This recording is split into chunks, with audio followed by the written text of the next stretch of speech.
Hi guys, my name is David and welcome back to my channel. Today I am going to be talking about a book, which if you clicked on this video you know what one, but this is going to be something slightly different. I'm going to do a kind of a discussion slash review for this book, as I know that this book divides a lot of people in their opinions quite drastically. And when I was on Goodreads, and when I had this listed on Goodreads rather, some people were like wanting to get my opinion for it.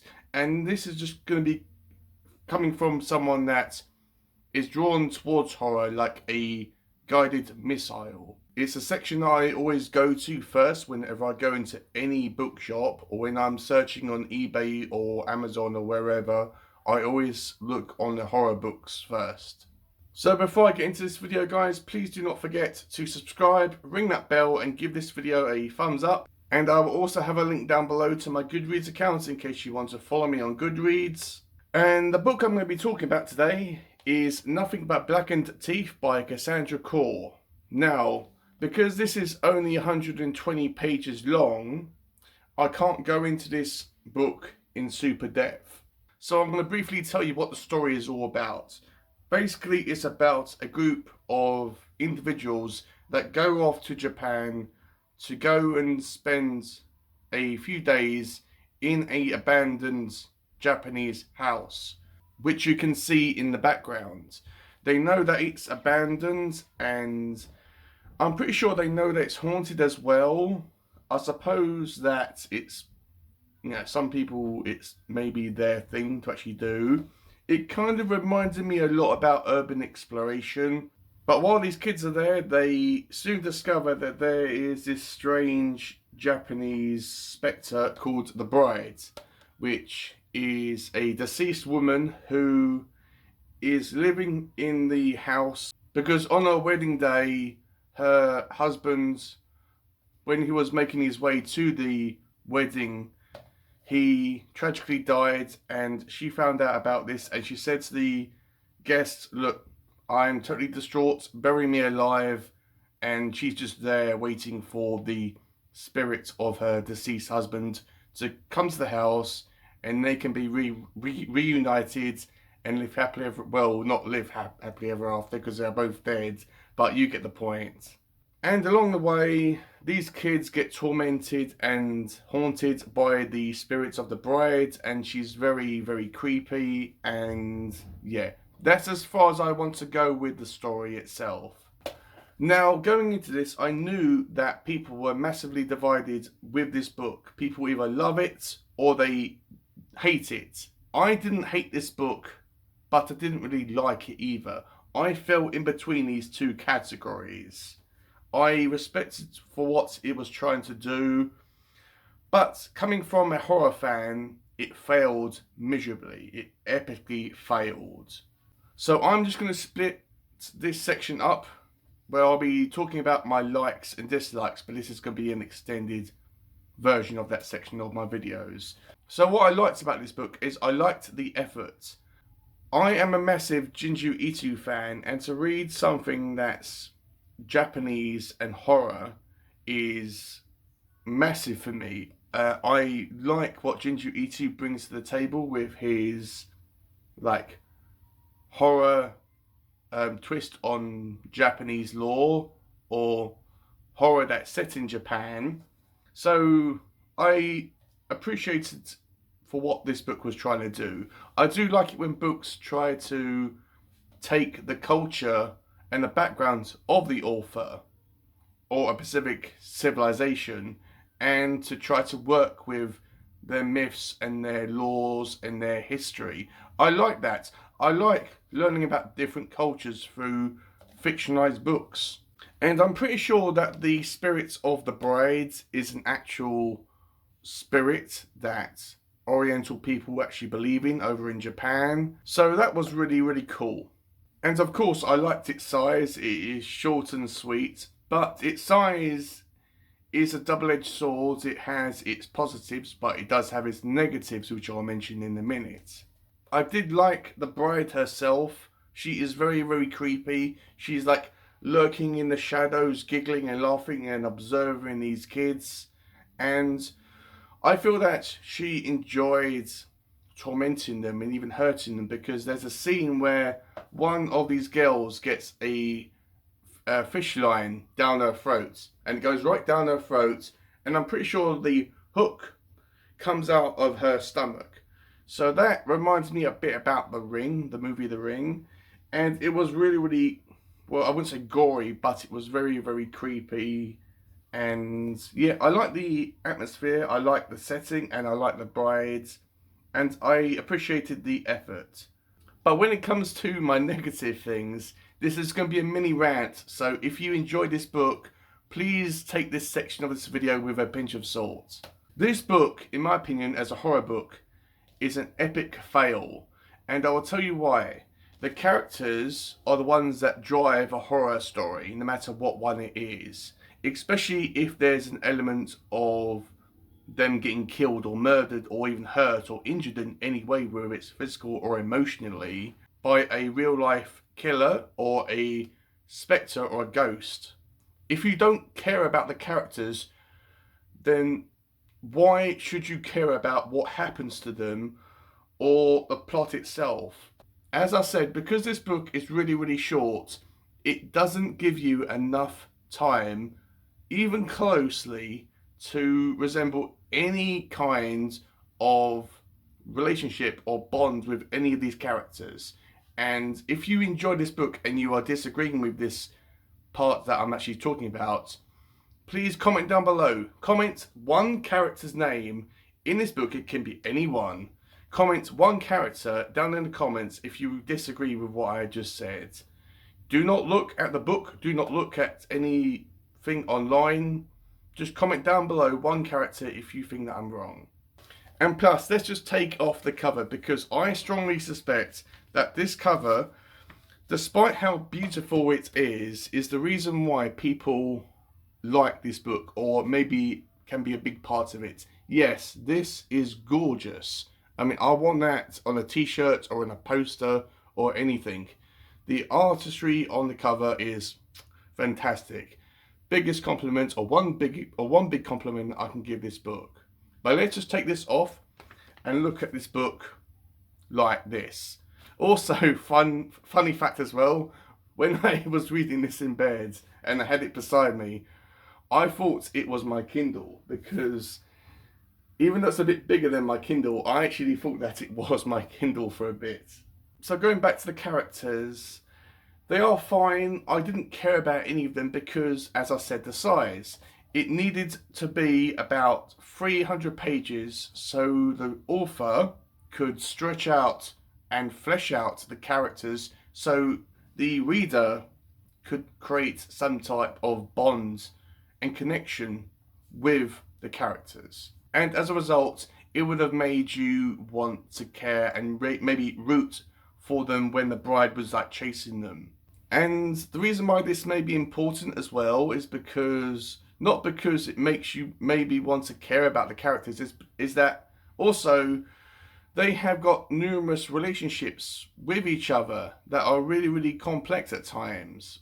Some of them even love each other, not as a friend or a brother or a sister, but they generally love each other and have been in relationships with each other. So I think that may have been a bit of a positive to actually make this book a bit longer, so we could flesh out them past and future relationships. Even though I did say that I like the bride, which I still do, I would have liked it if we had a bit more of a background story with her character. Yes, I know that if this character is a real life spectre in Japan or in Japan lore, then maybe they were a little bit cautious. Maybe Cassandra was a little bit cautious to delve into this spectre a little bit more, because I know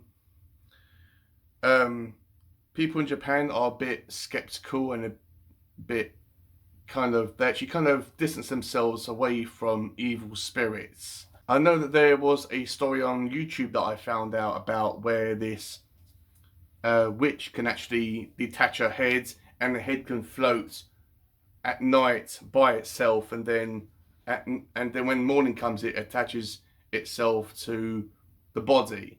I thought that that was really, really interesting and cool, but people are really, really scared and cautious about going near this floating head. But I thought it was really, really, really interesting. I mean, I would have like been like, oh, there she said it went into this building. Okay, I'll go in there and give it a kiss. You know, it's like, but it's like so interesting, these spectres and what these superstitions that people believe. But I would have liked maybe kind of maybe a backstory about the bride, maybe about her physical self, her human self. Maybe there could have been like a section at the beginning of the book, maybe like a what you call it, like a prelude or whatever it is. And I'm not sure if that's even the right terminology, but you know what I mean. The section in front of the book that delved into the past events of the bride and the events that actually happened to her, and then maybe about how she physically turns from a human being into a spectre. And I don't know whether that is fully explained or understood, if this spectre is based on reality or what people think is reality. I'm not really sure. But she could have maybe made up a little scenario about that connection. And also, I would have liked a bit more interaction with the bride as the spectre, tormenting and harassing these kids in this house. And when I was reading this book, I do not know whether other people had this experience with the book. I mean, I certainly did. Is that while you're reading this book, even though all the chapters are really short and it's very easy to read for the majority of the time, it does occasionally throw at you all these weird terms, and you have no idea, first off, how to pronounce them or what they actually mean. So you would have to get out your phone or your tablet or whatever and Google it and to try to find out what it actually means. I mean, I don't know why Cassandra didn't actually put like maybe like a mini glossary at the back of the book, so readers that aren't familiar with Japanese lore or the spirits over in Japan could actually look at the back of the book and say, oh, that's what that word actually means. Now I fully understand.